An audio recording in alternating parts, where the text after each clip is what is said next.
becoming in a couple of years one of the major exporting hubs for food and beverage products, proudly made in every single country in the region. There's an irony right there. This is the world's largest net export market, or re-export market. So, almost all of the world's sugar is traded here, and the price of sugar when it arrives here versus when it leaves affects global prices. So if this is a logistics hub for food, it exists. It's just not our food, it's somebody else's food. And bringing it back, anyway, I'll shut up. I've been evangelizing for an hour now, so sorry. Hey, since all of us are really enthusiastic about the subject for hours and hours, we can talk about it. So thank you so much for you guys. We're starting panel 2. So panel 2 also is a very interesting panel, and the panels we have it. So please stay and listen to that. So we're part of the same team. Thank you so much. Thank you.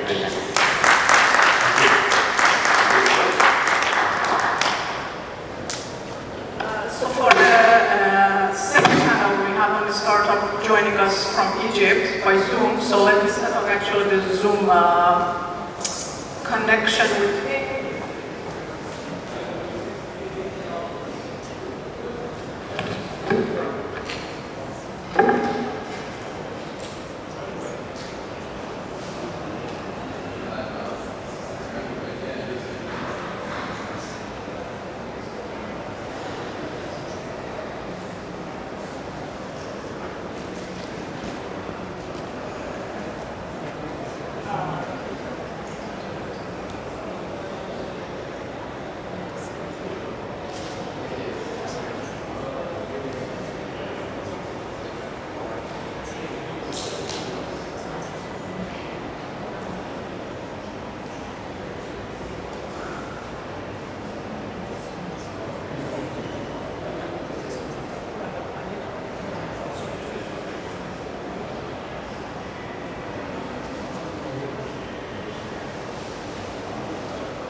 Hi, Mr. Mike. Hi, I can't hear you. Your voice is not, I can't hear you.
just do want to just adding that. Yeah, but we need to actually showcasing. Maybe if you can show me the video of the second panel, and then I could.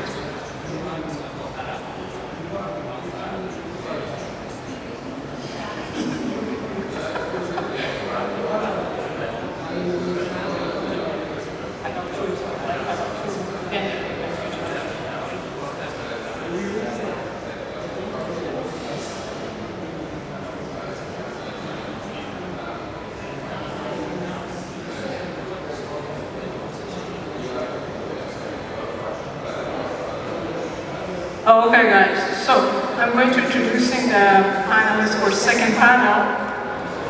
Zohair there.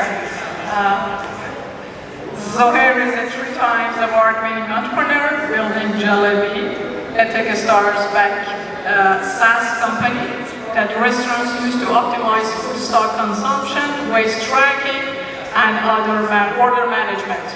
He previously founded Digital Streets, an award-winning digital agency, built MicroDream, a venture-backed Agritech startup, and is deeply involved with the regional startup ecosystem following a 15-year stint with corporate life. Zohair is an active mentor with Techstars and is on the board of various companies and startups. In the past life, he led digital transformation across South Asia. The British Council launched an internet-operated Raider, an Agritech startup in Desert, Akuman. Zohair graduated from Bucknell University in the USA and has a diverse career in digital strategy, transformation, and marketing spanning 19 years. Zohair, welcome. Have a seat, please. Thank you.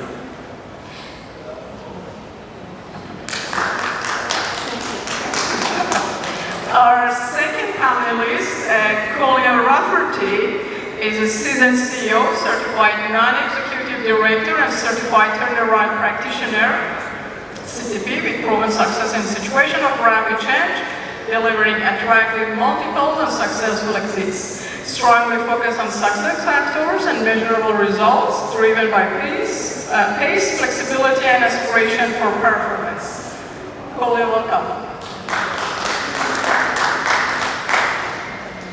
Our third panelist is Abdurrahman El-Lafawi from Egypt. He's joining us with Zoom.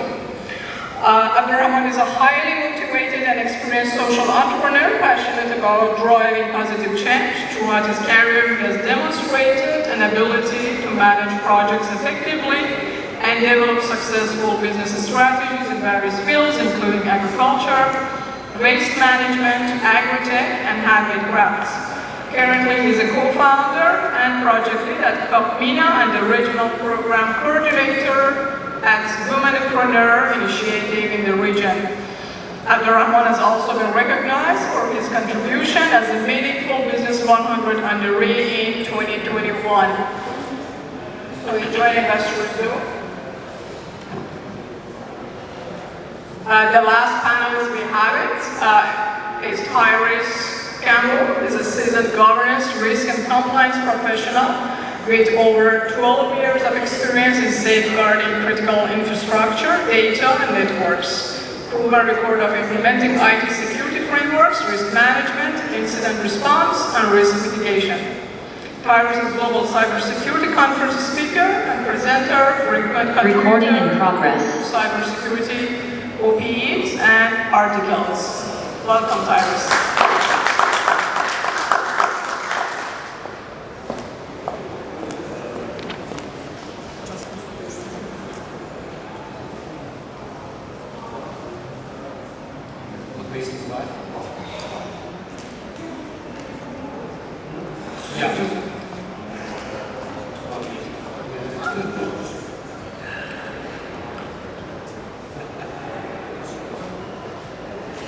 All right, guys. Welcome to the panel. Similar question I'm going to ask you, but based on your expertise, based on your background, how do you see actually the landscape of agriculture and agritech in MENA region in general, and in particular UAE? Let's start with opportunities. It's more exciting. So let's start with Abdurrahman. Do you want to sharing actually your insight regarding opportunities in MENA? I know you have the vast actually experience in Egypt, but in general, what's your take on regarding the opportunities available in this side of the world regarding Agritech and Foodtech? We are Agritech, Abdurrahman. All right. It's a pleasure to be here today.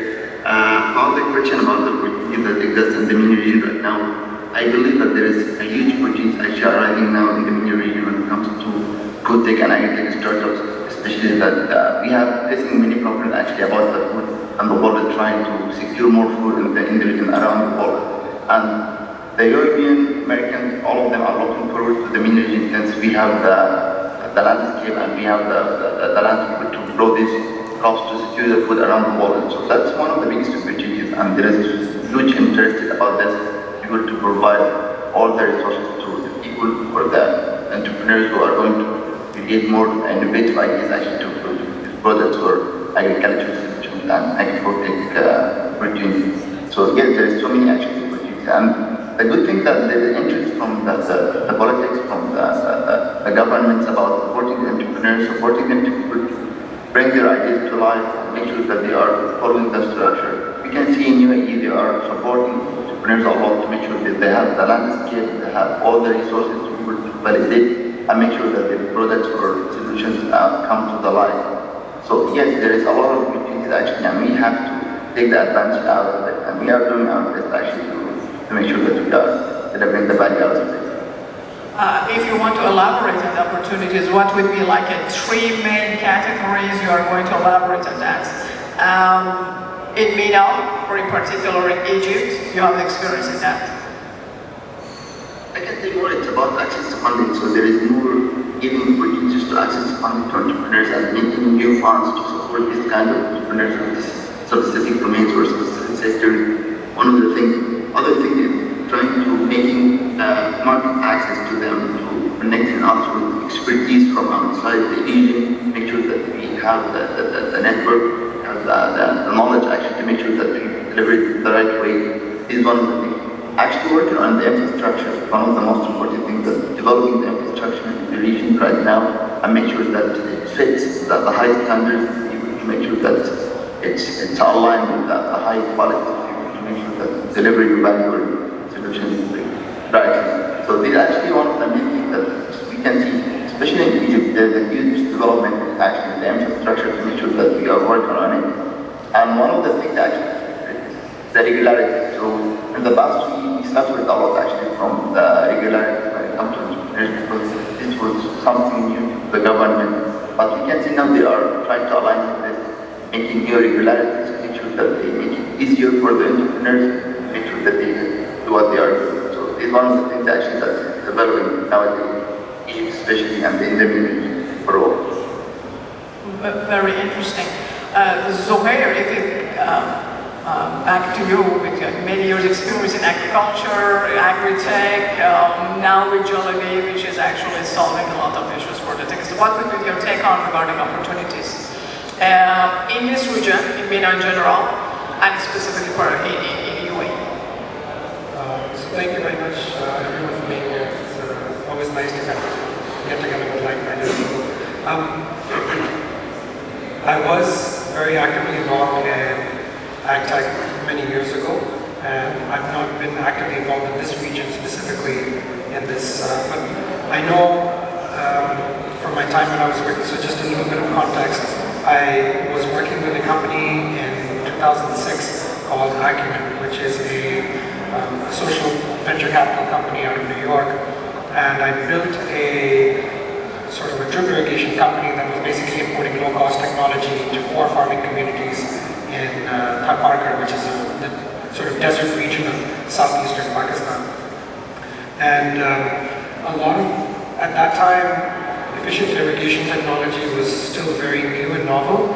Very few companies were actually doing work in that space. Israel was a leader, and remains a leader in terms of developing really good, sophisticated, but also cost-effective and accessible technology that eventually other markets started to kind of try to replicate, mimic, and create more access to. But I remember very distinctly at that time there was a company that was at that time just starting out, and now people who are actively in the agtech space will know them better, is a company called Valmont, which was remains a very large irrigation company. They have these large sprinkler systems and irrigation technologies. And they were building out the company here. It's a US company. And they were trying to recruit me to come over here and work on that, but I was really passionate about that project.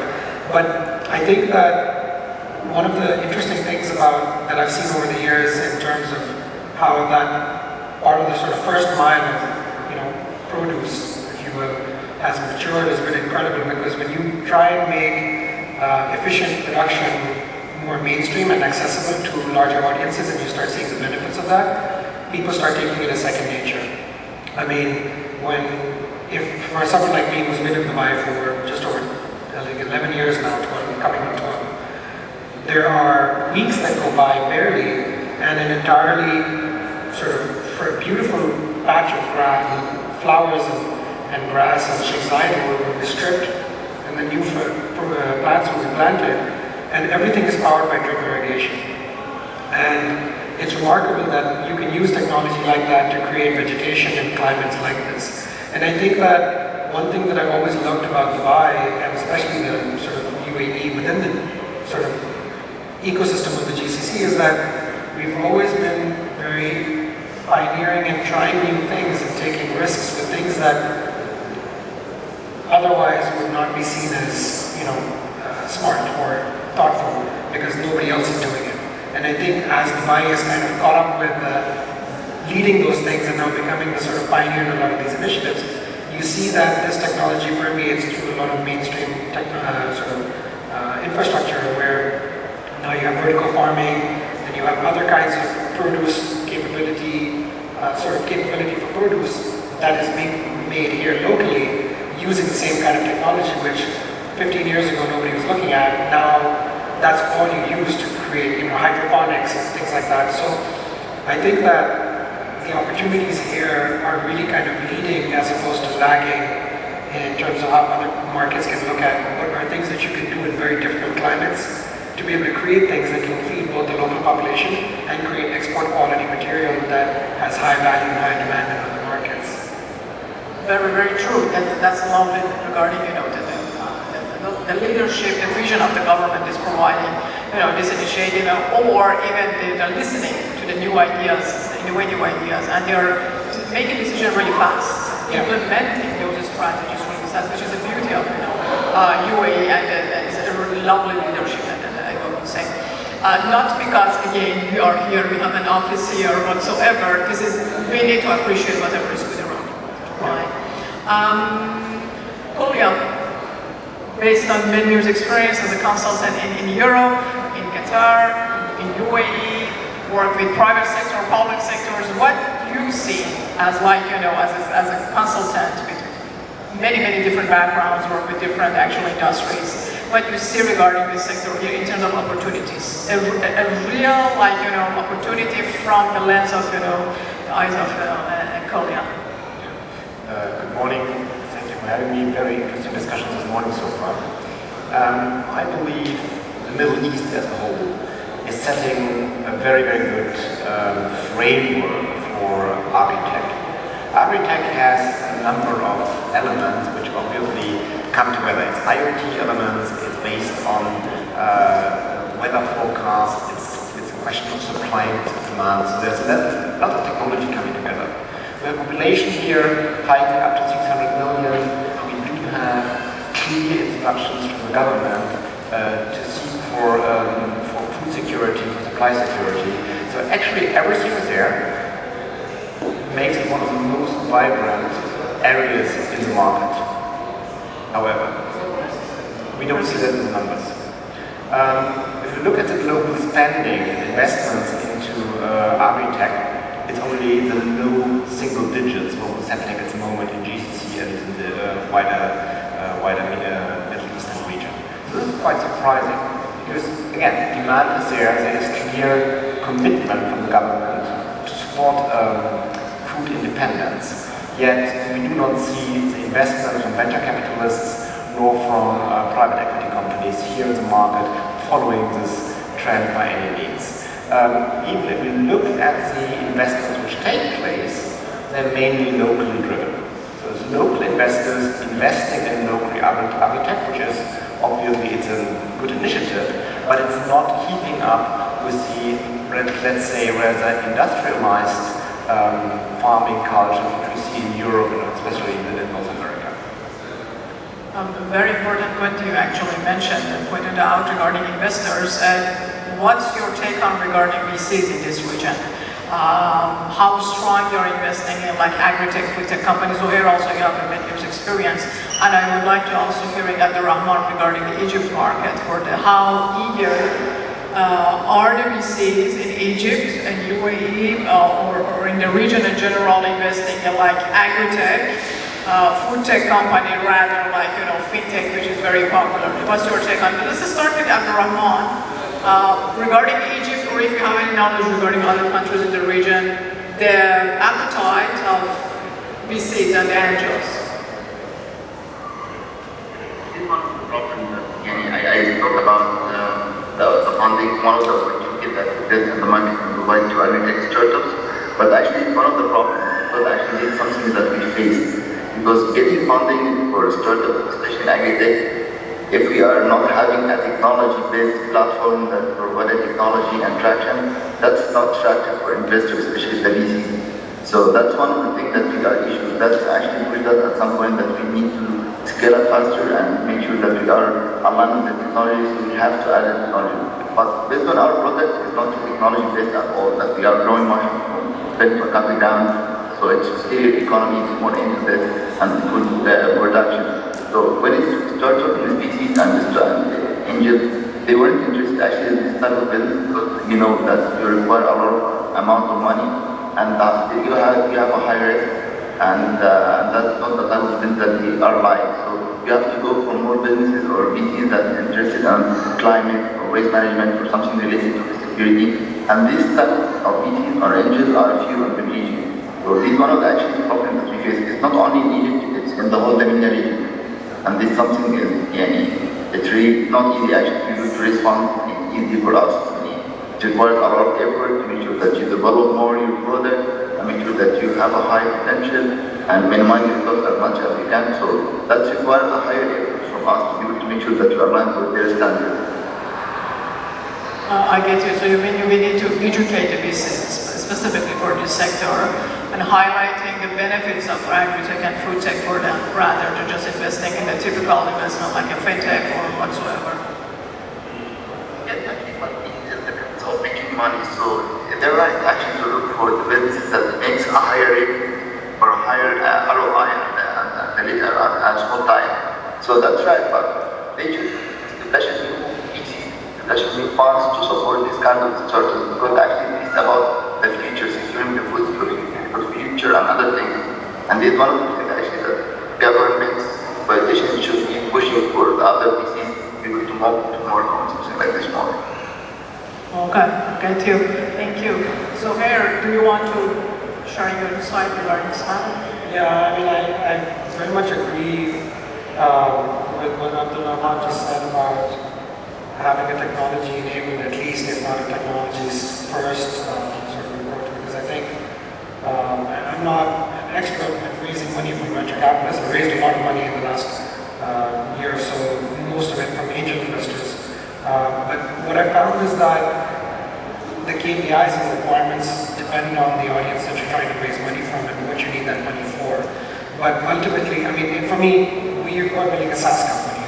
It's pure software. There's even no limitation on the hardware because of the approach that we've taken. But when it comes to businesses that are a little bit, earlier in the value chain, when you're closer to the farm, having access to raw materials, having access to information about those raw materials, about market demand and supply management, supply chain, companies, that becomes a very big space to organize and moderate. And it's not that the VC wants or needs technology to see it as a growth driver, but more for the business to be able to actually achieve, economies of scale. You you need to be able to have more efficient ways of being able to access larger audiences and be able to create visibility and capability for that, that physical movement of goods to happen through awareness that's remote. But I think from an investor's perspective, and one thing that we see much more often than not is, do they feel motivated about the size of the problem? Is it a large enough problem from their perspective or their understanding of the ecosystem that needs to be addressed? And if it's a large enough problem, are there enough players already trying to address it? Is it a big enough market for many players to address it, or is it big enough for just a few? And so competition becomes a big factor. It's a very common second question that we get as well. Usually, I think there is a kind of modus operandi that VCs will look at following in terms of how they want to consider an investment opportunity in your company. But in the end, I think within this region, largely not specifically UAE, because I think UAE in the grand scheme is still a fairly small country. It has a lot of growth potential, but you look at countries like Egypt and Saudi Arabia, you're talking tens of millions or hundreds of millions of people that are affected. So I think the size of the market and the opportunity are also very important factors to consider. But lastly, I would say, is it something that can be scaled outside of the region?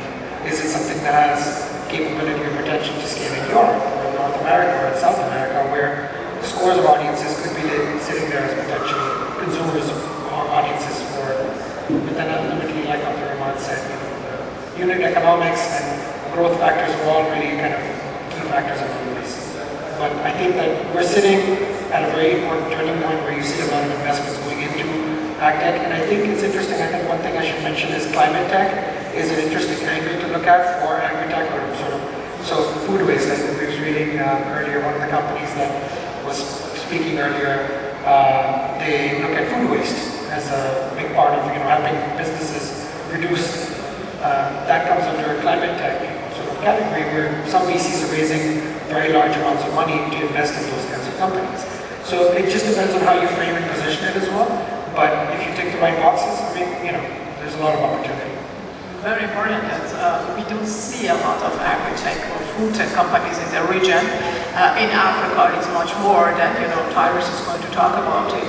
But in MENA, still, we don't see a lot of them. So that's why VCs also, they're not really, and I'm not saying that they're not taking it seriously, but it's not their priority to invest. If a good project coming to, to their, to review, yes, definitely they'll check it out, but it's not their first priority to invest. Yes, Cole, do you want to add something? Yeah, I think you hit the nail on top of just taking some of your time. Apologies for that. It's not a priority at the moment to invest here. And I would see that in a misalignment of investment, let's say, interest or investment scope, and actually the local ecosystem. We do have about 28% of the population depending actually on agriculture. So it's farming, it's fishing, it's livestock. It's 28% of the Middle Eastern population. Now, this happens in UAE to a lower degree, in Saudi maybe to a little bit higher degree, in Egypt to a higher degree, and when you go further west, so if you go to Northern Africa, for example, it's a totally different ratio. Now, if we talk today about Agritech as an investment opportunity, we basically look into process efficiency enhancing technologies like robotics, like artificial intelligence, etc., which is basically feeding on industrialized farming and industrialized production of food, which we do not find so much here. Here we have more like the small farmers which still run their little enterprises. I remember Ray saying before, not all of them are, let's say, really connected to the digital world. Many of them are maybe 10, 50, 100 years, let's say, back in the digital evolution, which is, I'm not judging here, right? So if we think of investing in these infrastructures, then we should, because 28% of the population are depending on this industry sector. We do have food scarcity, we do have issues of food dependency, so there is an issue we have to solve. That we cannot apply the same technologies, hence not also investing in the same technologies as we would do in Canada, in the US, or in Europe. Great point you said. Industrial